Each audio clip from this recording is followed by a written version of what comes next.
বন্ধু, একটা কথা মনে রাখবেন, আপনার স্ত্রী শুধু আপনার কাছে এসেছে পোশাকের জন্য নয়, খাবারের জন্য নয়, টাকা পয়সার জন্য নয়। স্বামীর কাছে যেই খোরাক স্ত্রীর জন্য আছে, এবং স্ত্রীর জন্য স্বামীর কাছে যেই খোরাক, স্বামীর জন্য স্ত্রীর কাছে যেই খোরাক আছে, পৃথিবীর কোথাও সেই খোরাক নাই। এটা স্বামী স্ত্রীর জন্য অবর্ণনীয় এক নিয়ামত। স্বামী স্ত্রীর মধ্যে যেই প্রেমের আবেগ ঘন মুহূর্ত তৈরি হয় রে 14 গ্রামের যুবক, আমার দাদা ভাই যারা বুড়ো হয়ে গেছো, এখনো দাদু দুনিয়ার বুকে বেঁচে আছে, এখনো যদি দাদু যদি এক খিলি পান তোমাকে মজা করে বানায়া দেয়, পান চিবাইতে চিবাইতে তোমার ঠোঁটগুলো লাল হয়ে গেল, জিহ্বাটা লাল হয়ে গেল, আর দুজনের মধ্যে আবেগ ঘন মুহূর্ত তৈরি হলো। আমার নবী বলেছে, স্বামী স্ত্রী এই রোমান্টিক সময়টাতে যদি একটা ঘন্টা যদি কাটাইতে পারে রে, তাহলে 1 বছরের নফল ইবাদতের সওয়াব দিয়ে দিবে। এরে যুবক, বউকে কষ্ট দিও না। স্বামী স্ত্রী যদি কিয়ামতের দিন কমপ্লেইন করে, তুমি যত বড় মোল্লা সাহেব হাজী সাহেব হন, নসিবই জুটবে না। আমি আমার মা আমার বোনদেরকে বলতে চাই, কখনো স্বামীর কলিজায় আঘাত দিও না, কারণ স্বামীর কলিজায় আঘাত দিলে তোমার জীবনে জান্নাত জুটবে না। বন্ধুরে আমার, আমি আমার নবীর জীবন থেকে যদি আপনাদেরকে আরেকটা এক্সাম্পল দেই বন্ধু, এখন আমি আমাদের দেশে স্বামী স্ত্রীর মধ্যে গলদ আছে না নাই? বর্তমান সমাজের যুবক যুবতী, নববধূ নবদম্পতি যারা স্বামী স্ত্রী, তাদের মধ্যে ম্যাক্সিমামই কলহ আছে না নাই? বন্ধুরে আমার, সাহাবী একজন, তার নাম হলো আব্দুল্লাহ। আমার দিকে তাকান, স্বামী তার স্ত্রীর কাছে আসে না, স্ত্রী তার স্বামীর কাছে আসে না। আমার ওয়াজগুলো এমন টপিকস আকারে ছোট ছোট কোট করে বন্ধু, বিরক্ত হন? একটু আওয়াজ দরকার আছে না? এগুলো বাস্তবতার দরকার আছে না নাই?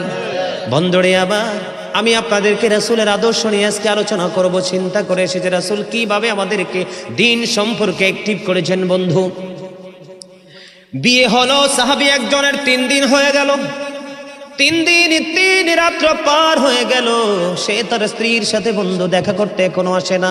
চুরিও করে না, মদও খায় না, গাঁজাও খায় না, ইয়াও করে, নেশাগ্রস্ত না। সে নামাজ পড়ে, শুধু রোজা করে আল্লাহকে ডাকে, আল্লাহর গোলামি করতেছে। দেখতে দেখতে দেখতে দেখতে বন্ধু 3 দিন 3 রাত্র পার হয়ে গেল। 3 দিন 3 রাত্র পার হয়ে যাওয়ার পরে এবার বন্ধু কি করলেন? আমার নবী ওই ছেলের বাবা বন্ধু পুত্রবধূর কাছে আসলেন। পুত্রবধূর কাছ থেকে তার ভালো মন্দ জানার জন্য এসে ডাক দিলেন বৌমাকে। বৌমা সালাম দিলেন। সালাম দেওয়ার পরে এবার ওনার পুত্র সম্পর্কে যখন জিজ্ঞেস করলো, এবার স্ত্রী একটা ডাক দিয়ে বলল, শ্বশুরকে ডেকে বলতেছে, বাবা গো, আপনার ছেলে অত্যন্ত নম্র, অত্যন্ত ভদ্র, অত্যন্ত পরেশগার, অত্যন্ত সুচরিত্রের অধিকারী, উত্তম চরিত্রের অধিকারী। বাবা, বিয়ে হয়েছে, কবুল বলে শরীয়তের আইনে বেদে আমাকে ঘরে তুলে নিয়ে এসেছে। আজকে 3 দিন পার হয়ে গেল গো, এখনো পর্যন্ত আমি আপনার ছেলেকে দেখতে পাইনি। জোরে জোরে আল্লাহু আকবার। কয়দিন পার হয়ে গেল? 3 দিন পার হয়ে গেল। বাংলা বই থেকে বন্ধু কালেক্ট করা এগুলো হাদিস শরীফ, এগুলো এই শিক্ষাগুলো আমাদের যদি গ্রহণ করতে পারি, তাহলে এই দুনিয়ায় হব আমরা ধন্য, এবং পরকালে আমরা হব 100% পুরস্কার প্রাপ্ত। ঠিক কিনা বলেন? এবার বন্ধু 3 দিন হয়ে গেল, বন্ধু আসতে পারে না, এখনো পর্যন্ত ছেলেটা তার স্ত্রীর কাছে আসলো না।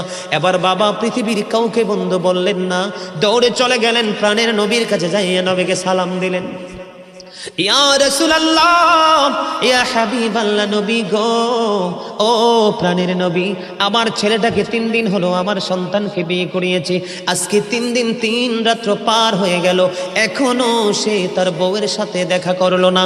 এবার আমার নবী শোনার পরে সন্তানকে ডাকলেন, ওই সাহাবী আব্দুল্লাহকে ডাকলেন। ডাকার পরে সে আমার নবীর কাছে যখন বন্ধু হাজিরা দিলেন, আমার নবী বলল, তোমার স্ত্রী তোমার একটা অংশ, কারণ তুমি শুধু নামাজে সারাদিন মসজিদে পড়ে থাকলে চলবে না। দাদা কি ভুল বলছি? সারাদিন তুমি মসজিদে সেজদা দিয়ে থাকলে চলবে না। ও বন্ধু, তুমি 3 দিন 3 রাত্র 4 দিন 4 রাত 1 মাস 2 মাস 3 মাস শুধু তুমি পথে পথে ঘুরে ঘুরে আল্লাহর গোলামি করলে চলবে না। তুমি মুমিন হতে হলে নবীর আদর্শকে তুমি আপন করে নিতে হবে। গোলামির সময় আল্লাহর গোলামি করবা, কারণ সময় যখন হবে স্ত্রীর হকও তোমাকে আদায় করতে হবে। কথা বলেন না কেন? আমার নবী তো তাকে আদর করতে পারতো না? কথা বলে না, পারতো না? সে তো মদও খায়নি, গাঁজাও খায়নি, নেশাও করেনি, জোও খেলেনি, পৃথিবীর নষ্ট কোনো কাজ করেনি। বন্ধু, সে আল্লাহর গোলামিতে ব্যস্ত। আমার নবী তাকে শাসন করলেন। শাসনের ভাষাটা ছিল কোরআন হাদিসের দৃষ্টিকোণ সঙ্গত ভাষা। বন্ধু, আমার নবী বললেন স্ত্রীর হক আদায় করতে হবে, তুমি তোমার স্ত্রীর কাছে চলে যাও। আমার নবী আল্লাহর গোলামির জন্য বাস্তবতা, এটা কি ভুলে গেছে নাকি এটা মনে করিয়ে দিয়েছে? কথা বলেন না কেন? আজকে আমাদের সমাজের মধ্যে এরকম অনেক লোক দেখা যায় বন্ধু, নববধূ ঘরে রেখে কোথাও হারিয়ে যায়, অচিন দেশে হারিয়ে যায়। বন্ধু, একটা কথা মনে রাখবেন, আপনার স্ত্রী শুধু আপনার কাছে এসেছে পোশাকের জন্য নয়, খাবারের জন্য নয়, টাকা পয়সার জন্য নয়। স্বামীর কাছে যেই খোরাক স্ত্রীর জন্য আছে, এবং স্ত্রীর জন্য স্বামীর কাছে যেই খোরাক, স্বামীর জন্য স্ত্রীর কাছে যেই খোরাক আছে, পৃথিবীর কোথাও সেই খোরাক নাই। এটা স্বামী স্ত্রীর জন্য অবর্ণনীয় এক নিয়ামত।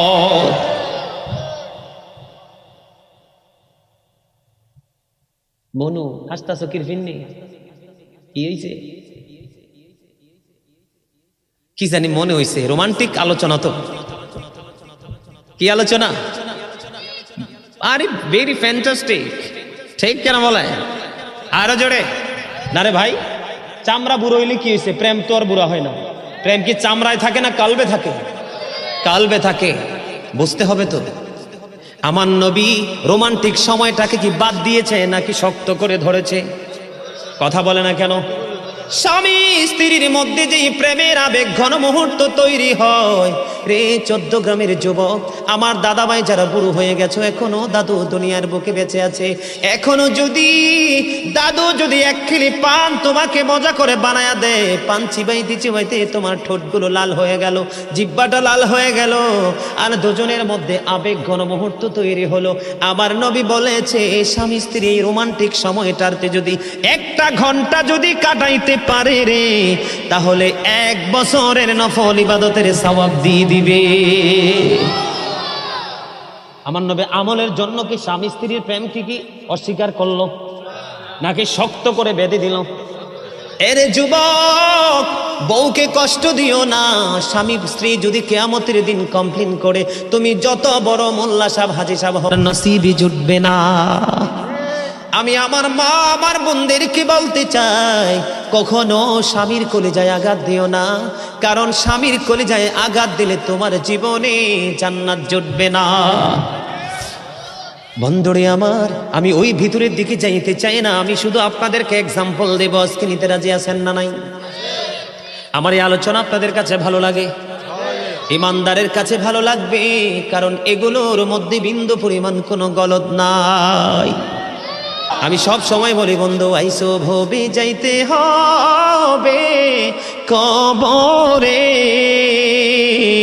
হিসাব নিকাশ দিতে গো হবে হাসরে। আল্লাহুম্মা লা মুহাম্মাদ ওয়া আলা আলি মুহাম্মাদ ওয়া আলা আলি মুহাম্মদ। কারবা বাহারি কারবা ঘর কারবা কি, যখনি চলিয়ারে যাবে প্রাণ পাখি। আল্লাহুম্মা মহব্বতে মুহাম্মাদ ওয়া আলা আলি মুহাম্মদ। জোরে জোরে বলেন আলহামদুলিল্লাহ। বন্ধুরে আমার, এই জন্য বলেছি অটো দিয়ে রিক্সা দিয়ে চিনজি দিয়ে আসলে আপনি সওয়াব থেকে বঞ্চিত হয়ে যাবেন। যার বাড়ি যত দূর সে তত বেশি নিয়ামতের অধিকারী হবে। এইগুলো হলো আমার রাসূলের আদর্শ, নবীর শিক্ষা। আজকে সেই শিক্ষা থেকে দূরে এত দূরে চলে গেছি, মনে হয় যেন সুখ চিনপুরে চলে গেছে। বন্ধুরে আমার, এবার আমি আপনাদেরকে আরেকটা জায়গায় নিয়ে যাব। বিশাল লম্বা জামাত শুরু হয়ে গেল, বিশেষ করে জুমার দিন অনেক লম্বা সময় মুসল্লিরা মসজিদে থাকতে হয়, হয় কি হয় না? অনেক লম্বা সময় মসজিদে থাকতে হয়। আসার পরে খুতবার বাংলা তরজমা হয়। প্রথমত মসজিদে গিয়ে বন্ধু সুন্নাত নামাজগুলো পড়ে কি পড়ে না? এখানে অনেক সময় বন্ধ পার হয়ে যায়। ইমাম সাহেব যখন মসজিদে কদমটা বাড়িয়ে দেয়, উনিও সুন্নাত নামাজটা আদায় করার পরে বাংলা তরজমা শুরু হয়ে যায়। তারপরে আবার বন্ধু যারা সুন্নাত পড়তে পারেনি, জামাতের আগে খুতবা পড়ার আগে আবার 4 রাকাত সুন্নাত পড়ার সুযোগ দেয় কি দেয় না? দেওয়ার পরে ইমাম সাহেব বন্ধু খুতবা নিয়ে দাঁড়িয়ে যায়, পুরো আরবি খুতবাটা দিয়ে দেয়। খুতবা দেওয়ার পরে বন্ধু জামাতে দাঁড়িয়ে যায়। অনেক লম্বা সময় মসজিদে পার হয়ে যায়। অনেক সময় দেখা যায় বড় বড় জামায়াতে বন্ধু মানুষের কাজের দিকে তোয়াক্কা করে না, মানুষের কর্মের দিকে তোয়াক্কা করে না, ব্যবসা বাণিজ্য নষ্ট হয়ে যাচ্ছে সেই দিকে তোয়াক্কা করে না, কারো বাগান ধ্বংস হয়ে যাইতেছে পানি সেচের ব্যবস্থা করতে হবে সেই দিকে তোয়াক্কা করে না, লম্বা কেরাত ধরে বসে থাকে। আছে না নাই? কথা বলেন না কেন? আরো জোরে বলেন, আছে না নাই? বন্ধুরে আমার সূরা বাকারা তেলাওয়াত করে, সূরা আলে ইমরান তেলাওয়াত করে, বড় বড় তেলাওয়াত করে। এখানে অসুস্থ ব্যক্তিও তো থাকতে পারে। কথা বলেন না কেন? বন্ধুরে আমার মনে রাখতে হবে, সাদ বিন আমি রাসূলের আদর্শ নিয়ে ছোট্ট ছোট্ট টপিক আপনাদেরকে দিচ্ছি, যেন আপনাদের বুঝতে অসুবিধা না হয় এবং ব্রেইনে সেটআপ দিতে যেন কোনো ধরনের কোনো ব্যাঘাত না ঘটে। বন্ধু সাদ বিন মুআজ রাদিয়াল্লাহু তাআলা আনহু প্রতিদিন আমার নবীর পিছনে এশারের জামাত পড়তো। জোরে জোরে সুবহানাল্লাহ। এশার জামাত আমার নবীর পিছনে প্রতিদিন পড়তো।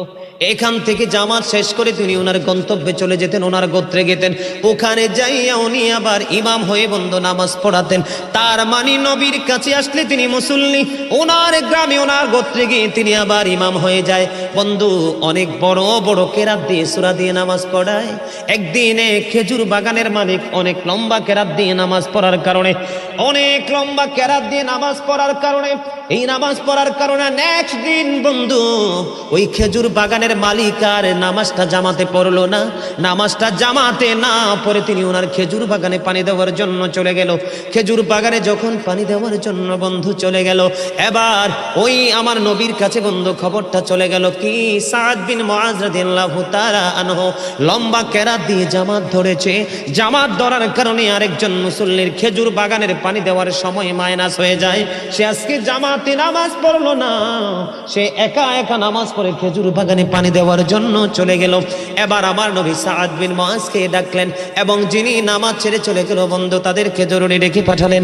যাওয়ার পরে বন্ধু যিনি খেজুর বাগানে পানি দেওয়ার জন্য চলে গেল, আমার নবী খেজুর বাগানে যিনি পানি দেওয়ার জন্য চলে গেল, ওনাকে একটা শব্দ ওনার বিরুদ্ধে তিনি দাঁড় করায়নি।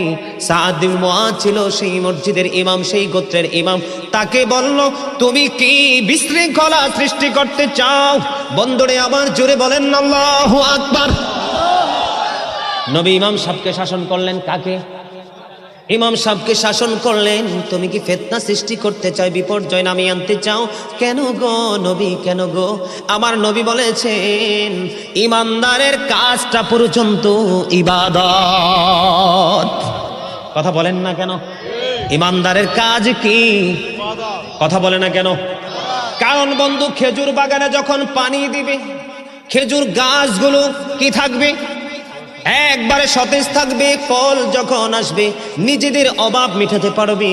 অন্যথায় এই বাগান থেকে অন্য এক শহর থেকে আরেক শহরে বন্ধু খেজুর সাপ্লাই দিয়ে দিয়ে মানুষের অভাব অর্থনৈতিক চাকাকে আরো শক্ত করতে পারবে। ঠিক কিনা বলেন? এই জন্য আমার নবী বলে দিয়েছে সাদ বিন মুআজকে, ও বন্ধু যখন বড় জামাতে যখন তোমরা দাঁড়িয়ে যাবে, ছোট্ট ছোট্ট কেরাত দিয়ে তোমরা নামাজ পড়াবে। কারণ তোমাদের পিছনে মুসল্লি অনেকের হাজত থাকতে পারে, অনেক সমস্যা থাকতে পারে। এটাই হলো সরকারে মদিনা। আপনাদের কাছে নিউজগুলো মজার কিনা, ভালো লাগে কিনা দেখছেননি? যখন আপনি একাকে নামাজ পড়েন, প্রাণ খুলে কোরআন তেলাওয়াত করেন, যত ইচ্ছা তত লম্বা করে পড়েন। আমার নবী যখন নামাজে দাঁড়িয়ে যেতেন, পা মোবারক ফুলে বন্ধু লোহ মোবারক বের হয়ে আসতো। কিন্তু যখন বড় জামাতে যাবেন, যেমন আপনাদের এলাকার যে আমার দাদা ভাই এখানে মুরব্বীরা অনেকে বসে আছে, ধরেন তারা 15 মিনিট বসে থাকতে পারবে।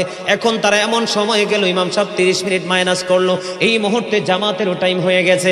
এখন কি উনি বাড়িতে যাবে না জুমার দিনের পবিত্র জুমার নামাজের জামাত ছেড়ে দিবে? কোনটা করবে? আমি কিন্তু এক্সাম্পল দিয়েছি আপনাদের চেয়ে, জাস্ট একটা ফর্মালিটি আপনাদের সামনে তুলে ধরলাম বন্ধু। এখানে আমার নবী ইবাদতকে, আমার নবী, আমি তো ভাবছি খেজুর বাগানের মালিককে নবী শাসন করবে, কাকে? কিন্তু নবী খেজুর বাগানের মালিককে শাসন করলেন না, শাসন করলেন ইমাম সাহেবকে। জায়গা বুঝে, সময় বুঝে, উপস্থিতির উপর নির্ভর করে তোমাকে কাজ করতে হবে। কোন ধরনের বিপর্যয় সৃষ্টি করা যাবে। কথা বলেন না কেন? নামাজের মতো ইবাদত, কোরআন তেলাওয়াতের মতো তোর মধুর ইবাদত। আমার নবী এখানে বাস্তবতাকেও প্রাধান্য দিয়েছেন, ঠিক কিনা বলে? এই যে খেজুর বাগানকে টিকিয়ে রাখতে হবে, সময় মতো পানি দিতে হবে, সেচের ব্যবস্থা করতে হবে, তাহলে বন্ধু শুধু কি ইবাদত দিয়ে পৃথিবী চলবে? কথা কয় না? কথা বলেন না কেন? এই জন্য আমি আপনাদেরকে বলবো বন্ধু, যখন ইবাদতের সময় হয় চট করে ইবাদত করে ফেলবেন, যখন কাজের সময় হবে কাজ করবেন, যখন অসুস্থ হয়ে যাবেন আপনার শারীরিক চিকিৎসা আপনি করবেন। একটার জন্য আরেকটাকে ছেড়ে দিতে হবে না, কারণ পরিপূর্ণতা অর্জন করতে হলে যখন যেটা, যেমন ঘুমের সময় ঘুম, খাবার সময় খাওয়া, পড়ার সময় পড়া, কলেজের সময় কলেজ, এমনি করে করে বন্ধু সেটিং করে রুটিন মাফিক কাজ করতে হবে, তাহলে জীবনটা ধন্য হয়ে যাবে। চমৎকার না? ভাল লাগে? কথা বলেন না কেন? মধুর লাগে? এবার আসেন বন্ধু, আপনাদেরকে আর একটা মজার নিউজ দিব। আমাদের দেশে মসজিদ, মাদ্রাসা, রাস্তাঘাট, কত কাজে এতিম অনাথদেরকে আমরা দান করি কি করি না? আমার নবীর আদর্শ, আমার নবীর শিক্ষা যার সিনায় থাকবে রে, এই জীবন কোনোদিনও ধ্বংস হবে না। চমৎকার একটা হাদিস শরীফ আমি আপনাদেরকে শুনবো। নবীর প্রিয় এক সাহাবী বন্ধু অসুস্থ হয়ে গেল, আমার নবী তাকে দেখার জন্য চলে গেলেন। যাওয়ার পরে এবার ওই সাহাবী ডাক দিয়া বলতেছি, ইয়া রাসূলুল্লাহ, ইয়া হাবিবাল্লাহ, নবী গো, ও প্রাণের নবী, আমার যত সম্পদ আমি সব আল্লাহর পথে খরচ করে দিব। আল্লাহু আকবার। কি করে দিব? আমি সব সম্পত্তি আল্লাহর পথে আমি খরচ করে ফেলবো। এবার আমার নবী বললেন, না না, তুমি সম্পত্তি খরচ করতে হবে না, কারণ তোমার সন্তানগুলো তুমি মৃত্যুবরণ করার পরে অন্যের কাছে হাত পাতবে, এটা কখনোই করা যাবে না। বরঞ্চ তোমার সন্তানকে তুমি সম্পদশালী করে যাও, হালাল উপার্জন দিয়ে তারা যেন তোমার ইন্তেকালের পরে যেন ভিক্ষা করতে না হয়। জোরে বলেন না সুবহানাল্লাহ? আরো জোরে বলেন না সুবহানাল্লাহ? এবার আমার নবীকে বলল, বন্ধু নবী গো, তাহলে কি আমি অর্ধেক দিয়ে দিব? নবী বললেন, না না, অর্ধেক দেওয়ার প্রয়োজন নেই, তোমার সন্তানের জন্য তুমি রাখো। তারপরে বলল, ইয়া রাসূলুল্লাহ, তাহলে কি আমি 3 ভাগের 1 ভাগ দান করব? তারপরে নবী তাকে সম্মতি দিয়েছে। এখানে নজর দেন, কত চমৎকার ইসলাম, কত চমৎকার বন্ধু নবীর জীবন আদর্শ, আমাদের জন্য শিক্ষা। দেখেন নবী বাস্তবতাকে কত প্রাধান্য দিয়েছেন, ঠিক কিনা? আপনারা এই জন্য বলছি বন্ধু, আপনি আপনার সন্তানের জন্য রেখে যাবেন, ওয়ারিসের জন্য রেখে যাবেন, এবং আপনার পরপারের বাজার হিসাবে দান করবেন। জোরে জোরে বলেন না সুবহানাল্লাহ? বন্ধুরা আমার, আব্দুল্লাহ ইবনে মাসউদ রাদিয়াল্লাহু তাআলা আনহু থেকে হাদিসখানা বর্ণিত। হাদিসখানা এসেছে বুখারী এবং মুসলিম শরীফের মধ্যে। আমার নবী, আপনার নবী সাহাবায়ে কেরামদেরকে প্রশ্ন করলেন, তোমাদের মধ্যে এমন কি কেউ আছো নিজের সম্পদের চাইতে ওয়ারিসের সম্পদ বেশি পছন্দ করো? এবার সাহাবায়ে কেরাম ডেকে ডেকে বললেন, ইয়া রাসূলুল্লাহ, ইয়া হাবিবাল্লাহ, নবী গো, আমাদের মাঝে এমন তো কেউ নাই গো যে নিজের সম্পদের চাইতে ওয়ারিসের সম্পদ বেশি পছন্দ করে। এবার আমার নবী বললেন, যারা ইন্তেকাল করার আগে, মৃত্যুবরণ করার আগে আল্লাহর সন্তুষ্টির জন্য দান করে যায়, এই সম্পদগুলো হলো তার নিজের সম্পদ। আর পৃথিবীতে জায়গা জমিন গহনা টহনা টাকা পয়সা যা কিছু রেখে যায়, এগুলো সব হলো তার ওয়ারিসের সম্পদ। জোরে জোরে আল্লাহু আকবার। আমার কথা বুঝেন নাই? তার মানে একবার ভেঙে দেই, মানুষ যখন মারা যায় পৃথিবীতে তার যে অর্জিত সম্পদ, এগুলা কি আর মালিকানা দাবি করতে পারে?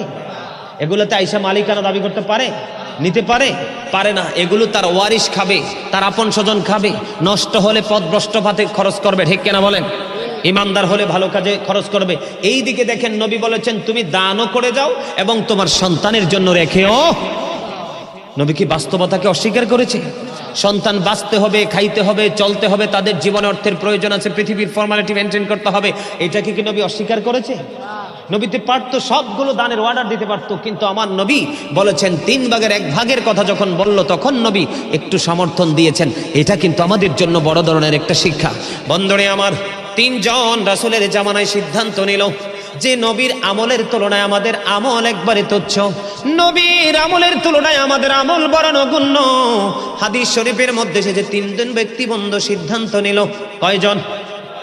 3 জন সিদ্ধান্ত নিলে একজন বলতেছে আমি বিরামহীন ভাবে কন্টিনিউ রোজা রাখতে থাকবো, আর একজন বলতেছে আমি সারাক্ষণ ইবাদতরত অবস্থায় থাকবো, আর একটা বলতেছে আমি ইবাদতে এত বেশি ব্যস্ত থাকবো আমি আমার স্ত্রীর কাছেও যাব না। 3 জন। কয়জন? এবার নবী শুনতে পাইলেন, আবার নবী আবার একটা ডাক দিয়ে বললেন ক্বালা আইয়ুকুম মিথলি, তোমরা কে আছো আমার মতো? আল্লাহু আকবার বলেন না। নবীর মতো কি কেউ আছে? আপনারা কেউ যদি বলেন নবী আপনার মতো, ঈমান থাকবো নি? নবী কি আপনার মতো? এই পৃথিবী থেকে সূর্যটা 9,13,00,000 মাইল দূরে। সূর্যের আলো পৃথিবীতে আসতে সময় লাগে মাত্র 8 মিনিট 20 সেকেন্ড। প্রতি সেকেন্ডে 1,86,000 মাইল বেগে পৃথিবীর দিকে ছুটে আসে। এই পৃথিবী থেকে আপনাদের এই জমিন থেকে চাঁদ বন্ধু মাত্র 1,40,000 মাইল দূরে। 1969 সনে নীল আর্মস্ট্রং $50 লক্ষ কোটি ব্যয় করে 2 বন্ধুকে নিয়ে তিনি চাঁদের দেশে গিয়েছিলেন। ওখান থেকে বিন্দু পরিমাণ বালুকণা নিয়ে পৃথিবীর বুকে ফিরে এসেছে। আপনার আমার নবী এই পৃথিবী থেকে বন্ধু ইশারা করতে দেরি 1,40,000 মাইল দূরে 2টা টুকরা হইতে দেরি হয় না। নবী আপনার মতো জীবনে বলবেন?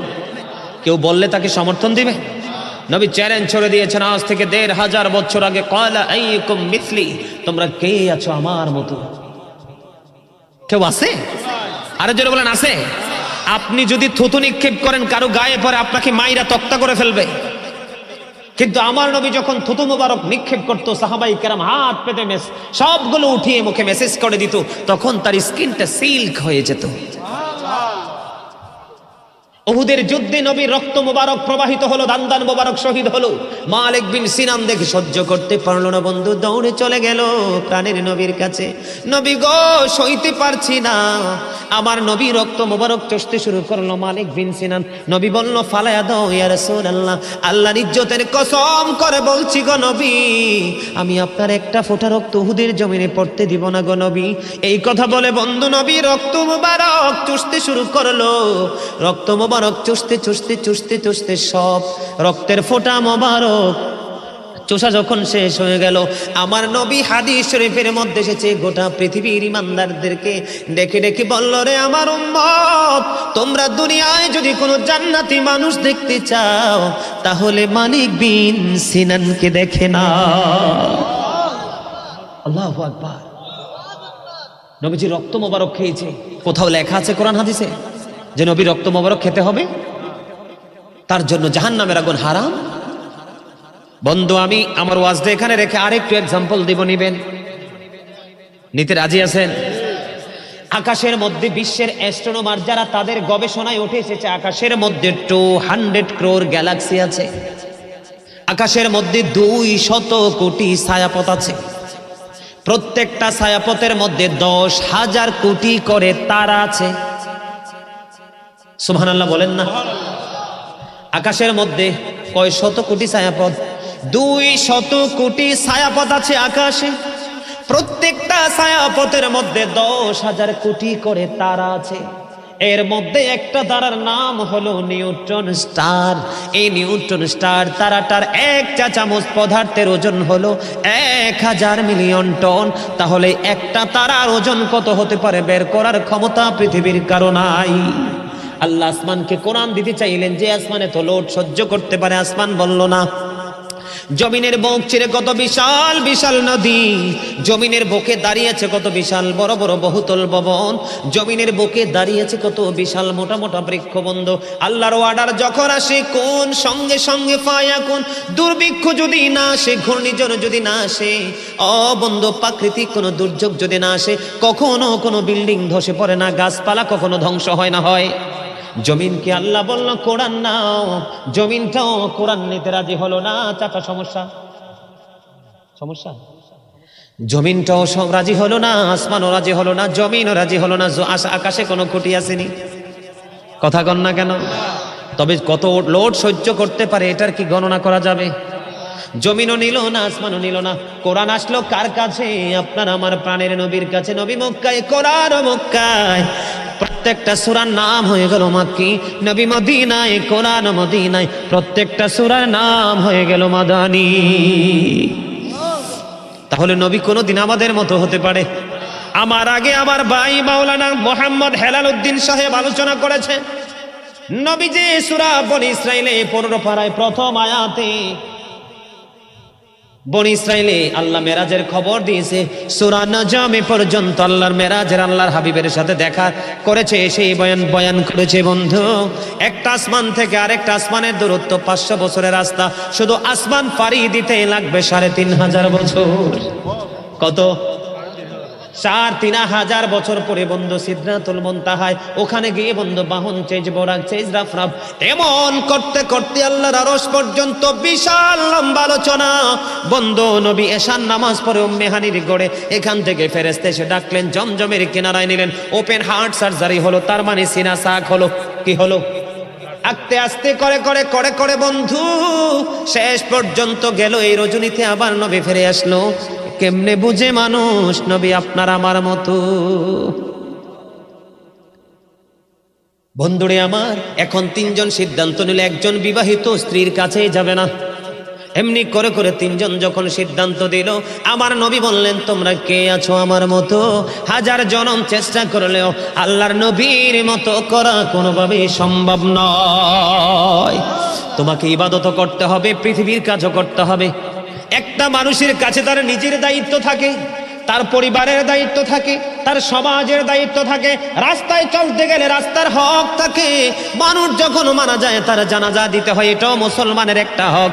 দাস দেখা হওয়া মাত্র সালাম দিতে হয়, ক্ষুধার্তকে বন্ধু খাবার খাওয়াইতে হয়, হাঁচি দিলে তার জবাব দিতে হয়, অসুস্থ হলে তার সেবা করতে হয়, কেউ ডাক দিলে তার ডাকে সাড়া দিতে হয়, মৃত্যুবরণ করলে তার জানাজায় অংশগ্রহণ করতে হয়। একটা মানুষ প্রত্যেকটা কাজ যখন ধাপে ধাপে ধাপে ধাপে স্টেপ বাই স্টেপ যখন করতে পারবে, তাহলে সে হয়ে যাবে মুমিন। কথা কি বুঝে আসছে? কথা বলেন। ইসলামের প্রথম খলিফাকে হযরতে আবু বকর, যাকে সিদ্দিক আকবর বলা হয়। বন্ধুরে আমার, হাদিস শরীফের মধ্যে এসেছে, আমার নবী একদিন প্রশ্ন করলেন, তোমাদের মধ্যে কে আছো যে আজকে রোজা রেখেছো?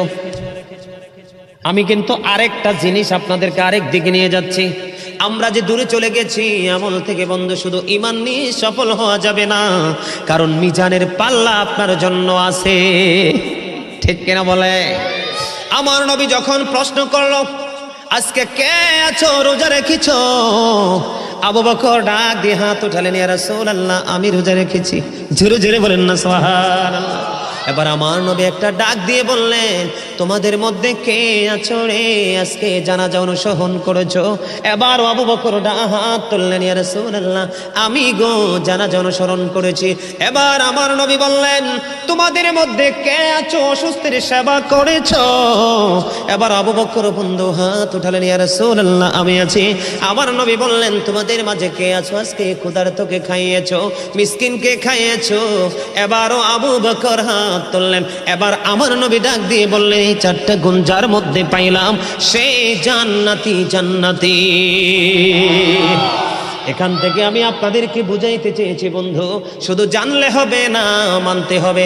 কারণ আমলহীন গান যেন বৃষ্টি শূন্য মেঘমালা, কৃপণ ধনী মানুষ যেন ফল ছাড়া গাছ, লজ্জাহীন নারী যেন লবণ শূন্য খাবার, তওবাহীন যৌবন যেন চাল শূন্য ঘর, অত্যাচারী বাদশা যেন রক্ষক শূন্য মেষপালক। আমার কথা কি আপনারা বুঝতে পারছেন? বন্ধু, আমাদের আল্লাহকে রাজি করার জন্য রাসূলের ওয়ার্ডার, রাসূলের সিস্টেম নিয়ে আমাদের কম্পিটিশন করতে হবে। বন্ধুরে আমার, হযরতে ওমর ইসলামের দ্বিতীয় খলিফা, তিনি বললেন জীবনে কোনোদিন, হাদিস শরীফের মধ্যে এসেছে, জীবনে কোনোদিন আবু বকরের অগ্রবর্তী হতে পারলাম না, জীবনে কোনোদিন আবু বকরকে হারাতে পারলাম না। সারা জীবন প্রত্যেকটা মুহূর্তে আবু বকর সব জায়গায় সামনে সামনে। হযরত ওমর বললেন আমার নবী বলেছেন তাবুক যুদ্ধের পড়বে, তোমরা আল্লাহর পথে দান করো। তখন ওমর বললেন আমার কাছে আল্লাহর হুকুম, তখন নিয়ামত সম্পত্তিও ছিল। এবার আমার নবী যখন বলল, এবার আমি আমার নবীর কাছে সম্পত্তি নিয়ে গেলাম। বন্ধুরা আমার মন দিয়ে শোনেন, আমার নবীর আদর্শ কত চমৎকার, শিক্ষা কত নিয়ামত। আমার নবী হযরত ওমরকে ডাক দিয়ে প্রশ্ন করলেন, ওমর, ও ওমর, তুমি সম্পদ নিয়ে এসেছো? ইয়া রাসূলুল্লাহ, এনেছি। তোমার ফ্যামিলি পরিবারের জন্য কতটুকু রেখে এসেছো? এবার ওমর উত্তর দিল, ইয়া রাসূলুল্লাহ, এখানে যেইটুকু এনেছি ঠিক সেই পরিমাণ আমি আমার পরিবারের পরিজনের জন্য রেখে এসেছি। এখানে বন্ধু ওমরের ফয়সালা হয়ে গেল। আমার নবী আবু বকরকে ডাক দিয়ে প্রশ্ন করলেন, রে আবু বকর, তুমি কি রেখে এসেছো তোমার ফ্যামিলি পরিবারের জন্য? এবার আবু বকর ডেকে ডেকে বলতেছেন, ইয়া রাসূলুল্লাহ, ইয়া হাবিবাল্লাহ, আমার যত সম্পত্তি ছিল, দৌলত ছিল গো, আমি সবটুকু নিয়ে এসেছি। আমি আমার ফ্যামিলি পরিবারের জন্য আল্লাহ এবং আল্লাহ রাসূলকে রেখে এসেছি। জোরে জোরে বলেন না সুবহানাল্লাহ। বন্ধুরে আমার, এগুলো আমাদের জন্য শিক্ষা। এবার ওমর ডেকে ডেকে বলে, আমার আজকেও পারলাম না, আমার জীবনে মনে হয় কোনোদিন আবু বকরের অগ্রবর্তী হতে পারবো না। জোরে জোরে সুবহানাল্লাহ। তারা নবীর জন্য জীবন রেডি রেখেছেন, ইসলামের জন্য জীবন তারা রেডি রেখেছেন, নিজের উপার্জিত অর্থ ইসলামের জন্য বরাদ্দ রেখেছেন। আল্লাহর হুকুম নবীর মাধ্যমে তারা জানতে পেরেছেন, প্রত্যেকটা অর্ডার তারা মানার জন্য কন্টিনিউয়াসলি তারা তৎপর ছিলেন। বন্ধু, এইভাবে করে করে তারা সাহাবী হয়েছে। আমার দিকে তাকান, বড় পীর আব্দুল কাদের জিলানী গাউসে পাক আছে না নাই? খাজা গরিবে নওয়াজ আছে না নাই? বন্ধুরে আমার, খাজা গায় বড় পীর আব্দুল কাদের জিলানী, মহিউদ্দিন আব্দুল কাদের জিলানী রহমতুল্লাহি আলাই থেকে ধরে কিয়ামত পর্যন্ত পৃথিবীতে যত আল্লাহর ওলি পয়দা হবে, সবগুলো আল্লাহর ওলিকে যদি একটা পাল্লায় তুলে দেওয়া হয়, সাহাবায়ে কেরামদের ঘোড়ার খুরার নিচের 3 আঙ্গুলের 1 চিমটি মাটি যদি একটা পাল্লায় তুলে দেওয়া হয়, তারপরেও সাহাবীদের ঘোড়ার খুরার নিচের 3 আঙ্গুলের 1 চিমটি মাটির ওজন ভারী হবে। কথা কি বুঝতে পারছেন? সম্মানিত উপস্থিতি, অনেক লম্বা আলোচনা হয়েছে, আর আলোচনা করব না। আর একটু করবো? আপনারা শুনবেন? আর একটু শুনবেন? মাশাআল্লাহ মাশাআল্লাহ। এই একটা হাসি হচ্ছে প্রেমের হাসি, আর একটা হাসি হচ্ছে উপহাসের হাসি। এই উপহাসের হাসি যদি হাসো তাহলে কিন্তু ধ্বংস হয়ে যাবা, শেষ। একদম স্ট্রেট ফরওয়ার্ড কথা। হাসি একটার মধ্যে থাকে মাধুর্য, আর একটা থাকে মাধুর্যহীন। কথা বলেন, আমার কথা কি বুঝতে পারছেন? আমার দিকে তাকান। তো এই যে আমি কথাগুলো বললাম, এই কথাগুলো থেকে কি আপনারা কিছু অনুভব করতে পারছেন? আমি বোঝাইতে চাই আপনাদেরকে, আজকের যে মাহফিলটা হলো, এই মাহফিলের জন্য কিন্তু আমি আমার আজকের দিনে ফ্যামিলি, পরিবার, আমার আপন স্বজন, আমার পাড়াপড়শি, তাদের প্রতি আমার যে দায়িত্ব আছে, মাহফিল করতে হবে, মাহফিলে আসতে হবে, এই জন্য আমি তাদের দায়িত্বকে অবহেলা করে এড়িয়ে দিব, এইরকম কোনো শিক্ষা আমার নবী দেয় নাই। আমি আপনাদেরকে এটাই বুঝাইতে চেয়েছি। সম্মানিত উপস্থিতি, আমি আপনাদের সকলকে বিনীতভাবে অনুরোধ করব, এখন বর্তমান প্রেক্ষাপট নিয়ে একটু আলোচনা করব, যেহেতু এখানে ইয়াং ম্যানরা আছে, একটু আলোচনা করা দরকার না? নিতে দরকার আছেন তো? আপনারা নিতে প্রস্তুত আছেন তো? আপনাদের এলাকায় কি বিয়ে শাদীতে গান বাদ্যযন্ত্র হয়? হয়? ইমাম সাহেবরা কি আবার ওই বিয়ে বাড়িতে যাইয়া দাওয়াত খায়? টাকা পয়সা হলো? নাউজুবিল্লাহ, নাউজুবিল্লাহ বলেন। কারণ এই স্টেজে যদি, আমার কথা শোনেন, ধরেন একটা এক্সাম্পল দিয়ে, 2 দিন ব্যাপী মাহফিল, হ্যাঁ, গতকালকে যদি এই স্টেজে গান বাদ্যযন্ত্র হতো, আজকে কিন্তু এই স্টেজেই প্যান্ডেলে দিনের দাওয়াত কোনোদিনও হতো না। কারণ যেখানে হারাম কাজের সূচনা হয়, সেখানে কখনোই হালাল কাজ হতে পারে, এটা হারাম। বর্তমান প্রেক্ষাপট, যুব সমাজদেরকে নিয়ে একটা কথা বলবো। The music and musical instrument will be increased.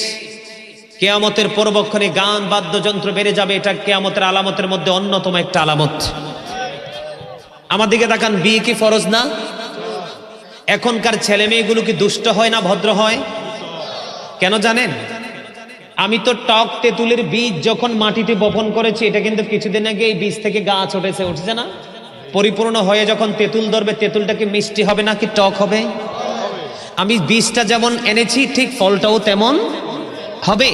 তো আপনি বাবা মা তো নষ্ট, বর্তমান প্রেক্ষাপটের বাবা মা তো নষ্ট, বর্তমান প্রেক্ষাপটের বাবা মা ম্যাক্সিমামই দুষ্ট, বর্তমান প্রেক্ষাপটের পিতামাতা ম্যাক্সিমামই পথভ্রষ্ট, লানতপ্রাপ্ত, অভিশপ্ত। কেন জানেন? কারণ বাবা মা দুজনের আলিঙ্গনটা হয় কোরআন হাদিসের আইনের বিরুদ্ধে থেকে। কোরআন হাদিসের আইন মোতাবেক বিয়ে হয় না। আমি আপনাদেরকে বলি ছোট্ট করে, আমার রাসূল বলেছেন, মাঠে পানি দিলে যেমনি ফসল তৈরি হয়, ঠিক গানের মাধ্যমে একটা মানুষের কলবে তেমনি নোংরামি তৈরি হয়। আমার রাসূল বলেছেন, গানের আসরে যারা যায় ওরা পাপী। গানের আসরে যাওয়া পাপী লোকদের কাজ, কান লাগাইয়া গান শোনা ফাসেকদের কাজ, আর গান থেকে মজা নেওয়া কুফুরির অন্তর্ভুক্ত। অনেকে গান শোনার পরে বলে না যে গানটা অনেক সুন্দর বা মজা, খুব ভালো লাগছে, সেই ভালো লাগছে বলা মানেই কুফুরির অন্তর্ভুক্ত, কুফুরি করে ফেলা। রং দেখছো, হন রঙের ডিব্বা দেখো নাই। কি বলছি বুঝতে পারছো? তামাশা শুরু করেছো, তামাশার শেষটা দেখো নাই। তোমাদের যেই বর্তমান ইয়াং মেন যারা আছো, তোমরা ম্যাক্সিমামই পথভ্রষ্ট। বন্ধুরে আমার নবী আরো জানিয়ে দিয়েছেন, 14 গ্রামে ওয়াইয়াহুজ্জুন, তারা হজ করবে। 14 গ্রামের যুবক, হাসি হাসো না। যারা হাসতেছো তোমাদের হাসিটাও কলঙ্কজনক হাসি, কারণ আমি বলছি কোরআন হাদিসের কথা, আর তুমি করছো তামাশা। তুমি বেয়াদব এবং সীমালঙ্ঘন হওয়ার জন্য এইটুকুই যথেষ্ট, ঠিক কিনা বলেন? আল্লাহ বলেছেন, ইন্নাল্লাহা লা ইয়াহদি মান হুয়া মুসরিফুন কাযাবুন। আছে না নাই? আল্লাহ বলেছেন, ইন্নাল্লাহা লা ইয়াহদি মান হুয়া মুসরিফুন কাযাব। কি আল্লাহ রাব্বুল আলামিন বলেছেন, মিথ্যাবাদী এবং সীমা লঙ্ঘনকারীদেরকে আল্লাহ সৎ পথে পরিচালিত করেন না, হেদায়েত দেয় না। কি মিথ্যা বললাম? আল্লাহ রাব্বুল আলামিন বলেছে, বন্ধু নবী বলেছেন, আল্লাহ মানবে, রাসূল মানবে, হজ করবে, নামাজ পড়বে, রোজা রাখবে, আর রাসূলুল্লাহ, তারপরেও কি তাদের এই সাজাটা বহাল থাকবে? নবী বলেছে, হ্যাঁ, তারপরেও তাদের এই সাজাটা বহাল থাকবে, কারণ তারা গান বাদ্যযন্ত্রের আসর বসাইবে। বুঝতে হবে। এজন্য বলছি, রং দেখছো, রঙের ডিব্বা দেখছো না। তামাশা শুরু করেছো, শেষটা দেখো নাই।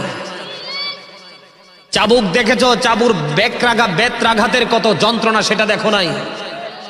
কি মনে করেছো তোমরা এই পাওয়ার যেই কোনো মুহূর্তে লেস হয়ে যেতে পারে? Just time, no complain and no argument. কোন তর্ক, কোন বিতর্ক, কোন ধরনের কোনো কিছু চলবে না। আমি যে বলেছিলাম মনে আছে নি? মানুষের এই একদম চুপ, একবারে চুপ না থাক, এরা থাক, এদেরও দরকার আছে, কারণ এরা আলোচনা শুনতে শুনতে একদিন বুঝবে দোষ তো আপনাদের মুরব্বীদের। আপনারা আগে আসতে পারেন নাই? আপনাদের মসজিদে পিছনে যেয়ে বসেন, একবারে বারান্দায় 0 পয়েন্টে বসেন। আজানের টাইম দিলে চিন্তা করেন, ঘড়ি দেখেন জামাত কখন হবে, জামাত কখন হবে, জামাতের টাইম ধরে ধরে মসজিদে যান। আপনারা আগে আসতে পারেন না? জুমার দিনে যাইয়া দেখি প্রথম কাতারে বাচ্চারা বসে আছে। আরে এগুন আর হেগুন ব্যাগুন একরকম, ঠিক কিনা বলেন? ব্যাগুন একই রকম। আমি এদেরকে আন্তরিক মোবারকবাদ জানাই। আরে মনে করবেন, যেদিন মনে করবেন বাচ্চারা একবারে সাইলেন্ট হয়ে গেছে, চুপ হয়ে গেছে, মনে করবেন কিয়ামত খুব কাছে। বাচ্চা, এদের স্বভাবই হবে বাচ্চার মতো। এদেরকে আদর দিয়ে, ভালোবাসা দিয়ে ধীরে ধীরে গড়ে তুলতে হবে। আপনারা জানেন কয়টা বাবা মা সন্তানের দায়িত্ব পালন করছেন? যদি বাবা মা সন্তানের দায়িত্ব পালন করতেন, আজকে আপনার ছেলে মসজিদ ছেড়ে গানের আসরে যেত না। হাইয়া আলাস সালাহ শোনার পরেও বন্ধুরবাসী বাজারে আমার কানে কানে সেই সুরে কান দিত না। কয়টা বাবা মা দায়িত্ব পালন করেছেন? রাসূল বলেছেন আদিবু আওলাদাকুম আলা সালাতি হিসালিন হুব্বি নবীকুম ওয়া হুব্বি আহলি বাইতিহি ওয়া আলা কিরাআতিল কোরআন। রাসূল বলেছেন তোমরা তোমাদের সন্তানদেরকে তিনটি বিষয় শিখাও। একটা হলো হুব্বি নবীকুম, teach the love of the prophet, নবীর প্রেম শিখাও। ওয়া হুব্বি আহলি বাইতিহি, ও টিচ ফ্যামিলি লাভ, নবীর পরিবারের ভালোবাসা শিখাও। এরপরে বলেছেন ওয়া আলা কিরাআতিল কোরআন, learn to recite the holy Quran, কোরআন তেলাওয়াত শিখাও। কয়টা বাবা মা সে দায়িত্ব পালন করছেন? বাচ্চাটা একটু মাথা তোলা হইলে মেয়ে ভালো করে খাইতে জানে না, বাবা এবিসিডি পড়ো, আলিফ বাতা পড়ানোর কোনো খবর নাই। আজকে সমাজে দায়ী আপনারা, আমরা। বাবারা মনে রাখতে হবে, আমার দিকে তাকান, every parent should take care their children very carefully. প্রত্যেকটা পিতামাতার উচিত তাদের সন্তানের দায়িত্ব যত্ন সহকারে পালন করা। আর আমরা সন্তান হিসাবে we should Obi our parents, আমাদের প্রত্যেকের উচিত আমাদের পিতামাতাকে মান্য করা। কথা কি বুঝতে পারছেন? আপনি মোবাইলে গান শোনেন, ঘরে টিভির পর্দায় শোনেন, বিয়ে বাড়িতে যায় শোনেন, অথবা টাকা খরচ করে গানের আসর বসান, অবস্থা কখনোই ভালো হবে না। আপনি যখন গান বাদ্যযন্ত্রের মাধ্যমে বিবাহের সূত্র তৈরি করবেন, এই বাচ্চা দেখবেন ওয়া ওয়া বলে কাঁদবে, একটা দুইটা কথা বলতে পারে, খাবার খাওয়াইতে পারবেন না। মোবাইলটা দিতে দেরি, বাচ্চা দেখবেন চুপ হইতে দেরি হবে না।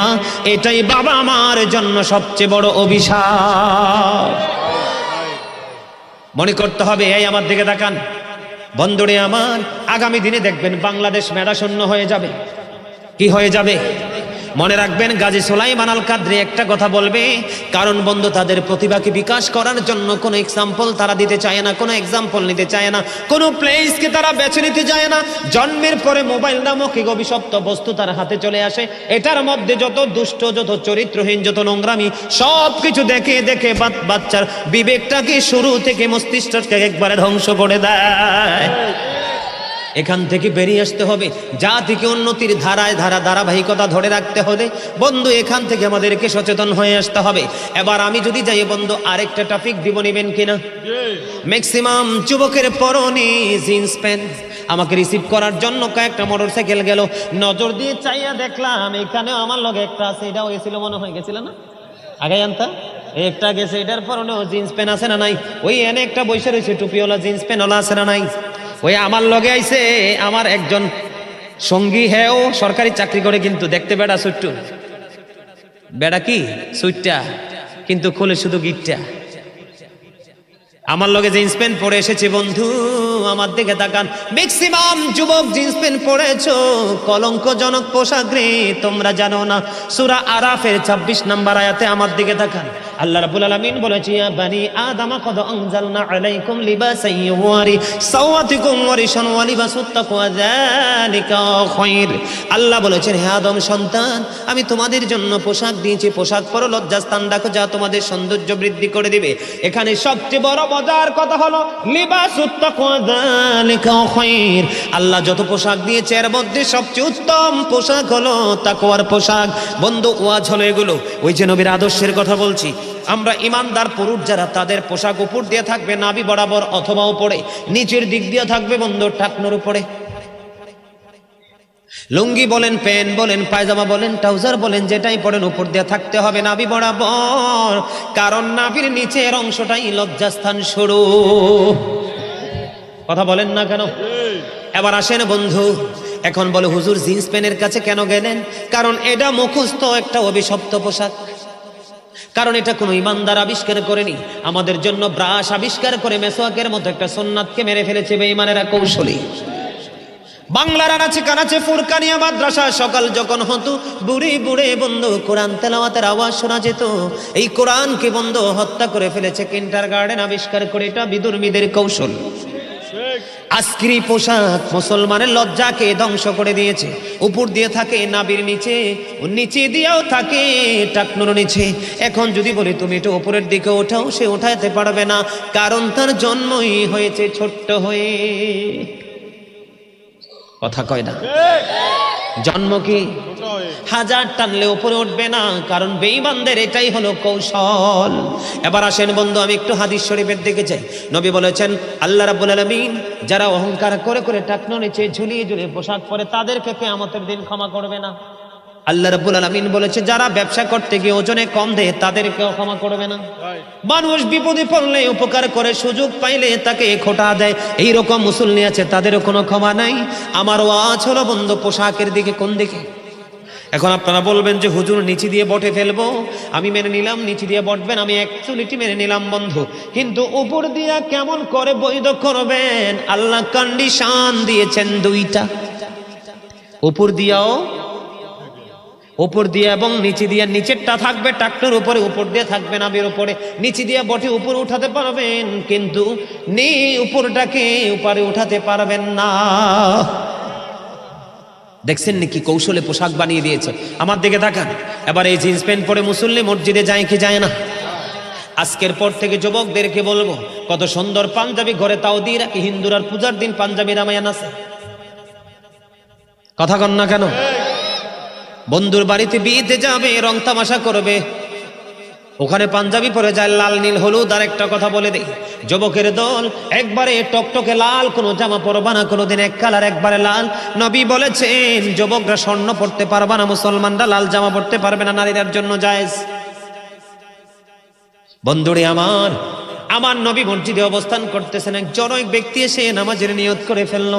নবী বলল তুমি ওযু করে এসো, তিনি ওযু করতে গেলেন, আবার এসে ওযু করে এসে নামাজের নিয়ত বানলো। নবী আবার বললেন তুমি ওযু করে এসো। এমনি করে করে বন্ধু কয়েকবার যখন নবী বললেন, কয়েকবার সর্বশেষে নবীকে প্রশ্ন করা হলো, ইয়া রাসূলুল্লাহ, ইয়া হাবিবাল্লাহ, নবী গো বারবার কেন বলছেন ওযু করে আসার জন্য? ইয়া রাসূলুল্লাহ, আমার নবী বলেছে কিয়ামত পর্যন্ত এই পোশাক পরে নামাজ পড়তে পারবে, নামাজ পড়লেও আল্লাহর দরবারে নামাজ কবুল হবে না। এই কারণে দেখবেন এখন মানুষ নামাজ পড়তেছে কিন্তু হেদায়েত, নামাজও ঠিক, সুদও ঠিক, ঘুষও ঠিক, মিছা কথা ঠিক, যত অন্যায় সব ঠিক, আবার নামাজও। আপনি নামাজকে পরিপূর্ণ করতে হলে সব দিকের পবিত্রতা লাগবে, পোশাকের পবিত্রতা লাগবে, পোশাকের যে কন্ডিশন সেটাকে মানতে হবে, বডি পবিত্রতা লাগবে। এবং বন্ধু সব ধরনের পবিত্রতা নিয়ে যদি নামাজ পড়তে পারেন তাহলে আল্লাহ ওয়াদাবদ্ধ আপনার পুরস্কারের ক্ষেত্রে, অন্যথায় পুরস্কার মিলবে না। এবার আসেন আমাদের সমস্যার একটা আছে ওযু। হযরতে সাদ রাদিয়াল্লাহু তাআলা আনহু ওযু করতেছেন, আমার নবী তার পাশ দিয়ে যাচ্ছিলেন, যাওয়ার সময় নবী বলল সাদ রে অপচয় করিও না। ইয়া রাসূলুল্লাহ, ইয়া হাবিবাল্লাহ, নবী গো ওযুতেও কি অপচয় আছে? আমার নবী বললেন সমুদ্রের কিনারাও যদি ওযু করো অপচয় করিও না। বলে হুজুর রহস্য কি? আমার নবী ওযু করতেন মাত্র 1 কেজি পানি দিয়ে, 1 কেজি পানি দিয়ে, আর গোসল করতেন 4 কেজি পানি দিয়ে। এখন আপনি ওযু করতে যাই ট্যাপ এত মোটা করে ছাড়তেন, 1 কুলি দিতে দিতে আধা লিটার মাইনাস, 10 লিটারও যেমন দেখা যায় 10 লিটারে ওযু হয় না। এটা অপচয়, বাঁচতে পারবা না। নবী যে কন্ডিশন দিয়েছে বন্ধু, সুন্দর করে ওযু করবা শরীয়তের আইন মেনে, এই ওযু করনেওয়ালার পুরো বডি বন্ধু কিয়ামতের দিন নূর ঝলমল করতে থাকবে। নবী বলেছেন কাল কিয়ামতের দিন নবীর নির্দেশ মেনে যে ওযু করতে পারবে, ওই ওযু করনেওয়ালার জন্য 8টা জান্নাতের দরজা খোলা থাকবে, যেটা দিয়ে মন চায় সেটা দিয়ে ঢুকতে পারবে। এবার আসেন আমাদের নামাজে কবুল না হওয়ার আরো সমস্যা। প্রস্রাব করার পরে বন্ধু মিম্বরে যখন দাঁড়াই খুতবা দেওয়ার জন্য, দেখি ওরে বাপরে বাপ কি জমিদারের বেটা দৌড়ে আসতেছে গেটাপ টেটাপ নিয়ে। এবার প্রস্রাব খানায় গেছে, প্রস্রাব করে সাথে সাথে পানি খরচ করে মসজিদে। এই বড় লোকের বেটা গেটাপ সম্পূর্ণ তোমাদেরকে আজকে বলবো, এতদিন যেমনি প্রস্রাব করার পরে সাথে সাথে পানি খরচ করতা, আজকে খরচ করে দেখ, খরচ কইরো না। আজকে এখন থেকে স্টাডি করে দেখবা, তোমার প্যান্ট হোক, লুঙ্গি হোক, পায়জামা হোক, প্রস্রাব ফোটা ফোটা করে দেখবা ভিজে যায়। কারণ পুরুষের প্রস্রাব সহজে এটা কি হয় না, ধীরে ধীরে একটু এক্সারসাইজ করতে হয়। মাটির টুকরা নিবা, টিস্যু নেবে, বেটের টুকরা নিবা, একটু হাঁটাহাঁটি করবা। যখন তুমি মনে করবা আমি ক্লিয়ার, তখন তুমি যে করবা, তাহলেই তোমার নামাজ কবুল হবে। কারণ সাদ বিন মুআজ রাদিয়াল্লাহু তাআলা আনহু ইন্তেকালের পরে জানাজা শেষ করে তারে যখন দাফন করা হলো, নবী তার কবরের পাশে দাঁড়ায় দাঁড়ায় বন্ধ দোয়া করতেছে। সাহাবায়ে কেরাম প্রশ্ন করলো, ইয়া রাসূলুল্লাহ, নবী গো, ও নবী, তার কবরের পাশে তাসবিহ তাহলিল পাঠ করার কারণ কি? আমার নবী বলতেছেন সাদ বিন মুআজ যেমন একজন বুজুর্গ লোক, আল্লাহর প্রিয় বুজুর্গ লোক, তার ইন্তেকালে 70,000 ফেরেশতা তার জানাজায় অংশগ্রহণ করেছে, তারপরেও তার কবর আযাবের সম্ভাবনা রয়েছে। কেন গো নবী? কারণ সে প্রস্রাব করার পরে ভালো করে পবিত্র হতো না। নবী দোয়া করে দিলেন, আল্লাহ তাকে ক্ষমা করে দিলেন। প্রস্রাব করার সময় আপনাকে খেয়াল করে পবিত্র হতে, লা তুকবালু সালাতুন বিগাইরি তুহুর আলা সাদাকাতিন মিন গুলুল, পবিত্রতা ছাড়া ইবাদত কবুল। আবার হারাম টাকা যদি দান করেন সে দানও কবুল। মনে রাখতে হবে, এগুলো আমাদেরকে বুঝতে হবে। এই কথাগুলো কি আপনাদের কাছে বিরক্তিবোধ হয়? এগুলো কি জেনে রাখার দরকার না আমাদের? কথা বলেন। আরে ওয়াজ তো এগুলোই দরকার, এগুলো আমাদের জানা দরকার, ঠিক কিনা বলেন? সম্মানিত উপস্থিতি, এগুলো বেশি বেশি করে মেনে চলবেন। চলতে রাজি আছেন? আরেকটা কথা বলি, এখন মানুষ অসুস্থ হলে নবী বলেছেন অসুস্থ মানুষের সেবা করো, খোঁজ খবর নাও। এখন কিন্তু আমরা অসুস্থ, সুস্থ মানুষের খবরে রাখি না, আর অসুস্থ হইলে তো প্রশ্নই আসে না। দুইটা হাদিস শরীফ বলবো। হযরতে সাওবান রাদিয়াল্লাহু তাআলা আনহু থেকে হাদিস বর্ণিত, নবী বলেছেন কোন মানুষ যখন একজন সুস্থ মানুষ একজন অসুস্থ মানুষের খোঁজ নিতে যায়, যতক্ষণ না পর্যন্ত সে ঘরে ফিরে না আসে, ততক্ষণ পর্যন্ত সে যেন জান্নাতি ফল কুড়াইতে থাকলো। হযরতে আলী রাদিয়াল্লাহু তাআলা থেকে হাদিস বর্ণিত, আমার নবী বললেন যেই ব্যক্তি সকালবেলা কোনো রোগীর সেবা করার জন্য, খোঁজ নেওয়ার জন্য বের হয়, বিকাল পর্যন্ত সে ঘরে ফিরে আসলো, যতক্ষণ পর্যন্ত ঘরে ফিরে না আসে ততক্ষণ পর্যন্ত 70,000 ফেরেশতা তার জন্য আল্লাহর কাছে ক্ষমা চায়। আবার কেউ বিকালে বের হলো, পরের দিন সকালে তার গন্তব্যে ফিরলো, এই সময়ের মধ্যে আরো 70,000 ফেরেশতা তার জন্য আল্লাহর কাছে মাগফিরাত কামনা করে। সম্মানিত উপস্থিতি, এইরকম করে করে আমাদেরকে প্রত্যেকটা জায়গা আমাদেরকে কি করতে হবে? জেনে বুঝে আমল করতে হবে, তাহলেই জীবনটা ধন্য হয়ে যাবে। বেশি বেশি করে নামাজ পড়বেন। কি করবেন? নামাজ করবেন, পবিত্র পোশাক। তবে আরেকটা কথা, সুটটুত খায়নি আপনাদের এদিকের মানুষ? হায় রে হায়, তো ওয়াজ করলাম কার জন্য? তখন শেষ তো। সুদের 70টা স্তম্ভ, এর মধ্যে 70 নাম্বারটা হলো যে সুদ খাইলো সে যেন তার আপন গর্ভধারিণী মাকে বিবাহ করলো। যে সুদের মাধ্যমে 1 টাকা উপার্জন করলো সে যেন 36 বার জিনা করলো। নবী মেরাজে গিয়ে একটা গোষ্ঠীর কাছে দিয়ে যাচ্ছিলেন, নবী দেখলেন এক একটা পেট ঘরের মতো বড় বড় মোটা মোটা। নবী জিব্রাইলকে বললেন এরা কারা? আবার নবী বলল, জিব্রাইল বলল ইয়া রাসূলুল্লাহ, এরা আপনার একদল নামদারি উম্মত, এটি যে সারা জীবন সুদ খাইছে। আমার নবী বলে এটির পেটের মধ্যে সাপ আর বিচ্ছু আমি নবী দেখতে পাইতেছি। সাপের চরিত্র কি? আদর করা না সবল দেওয়া? সুদখোর সম্পর্কে অনেক তথ্য দিয়েছে, যে নোংরা যিনি সুদ খায়, যিনি সুদ দেয়, যিনি সুদের সাক্ষী হয়, যিনি সুদের স্টাম্প লেখে, সুদ সম্পর্কে 1 মিনিটের কথা বলে সব যারা সাপোর্ট দেয় সবার জন্য একই রকমের সাজা। এদের জন্য হাদিস শরীফের মধ্যে এসেছে একটা খাবার বরাদ্দ, তিনাতুল খাবাল। ইয়া রাসূলুল্লাহ, খাবারটা কি? নবী বলেছেন আরেকটা জাহান্নামের নিংরানু, রক্ত, পুজ অথবা ঘাম। নাউজুবিল্লাহ বলেন না। শোনেন, আজকের পর থেকে বেশি বেশি করে তওবা করবেন। কি করবেন? যেই ব্যক্তি আল্লাহকে ভয় করে মাছির মাথার সমপরিমাণ 1 ফোঁটা চোখের জল ফালাবে, 1 ফোঁটা, কয় ফোঁটা?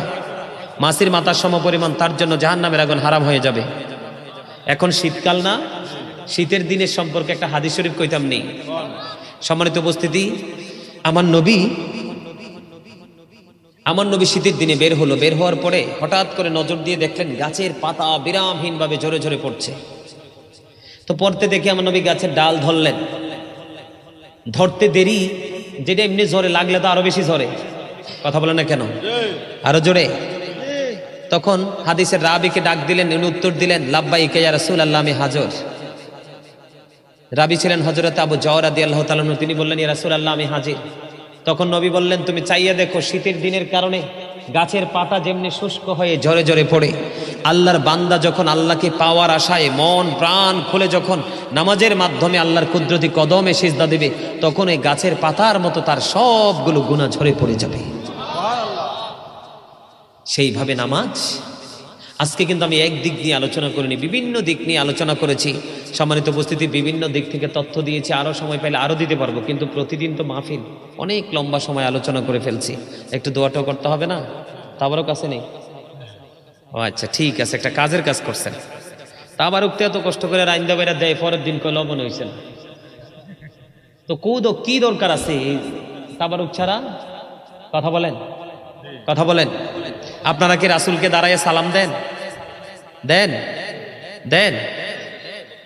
বসিত রাসূলকে দাঁড়ায় সালাম দেওয়া যায় না, এটা আদবের খেলাফ। আপনারা যদি কেউ সালাম দেন দিবেন, নাইলে আমি দিব একটু সালাম। কারণ আপনারা সবাই জানেন আমি কিন্তু রাসূলকে দাঁড়িয়ে সালাতু সালাম দেই। কেন দেই জানেন? হাসান ইবনে সাবিত রাদিয়াল্লাহু তাআলা আনহু মসজিদে নববীর মিম্বরে রাসূলের শান যখন গিয়েছিলেন দাঁড়িয়ে গিয়েছিলেন। সুবহানাল্লাহ।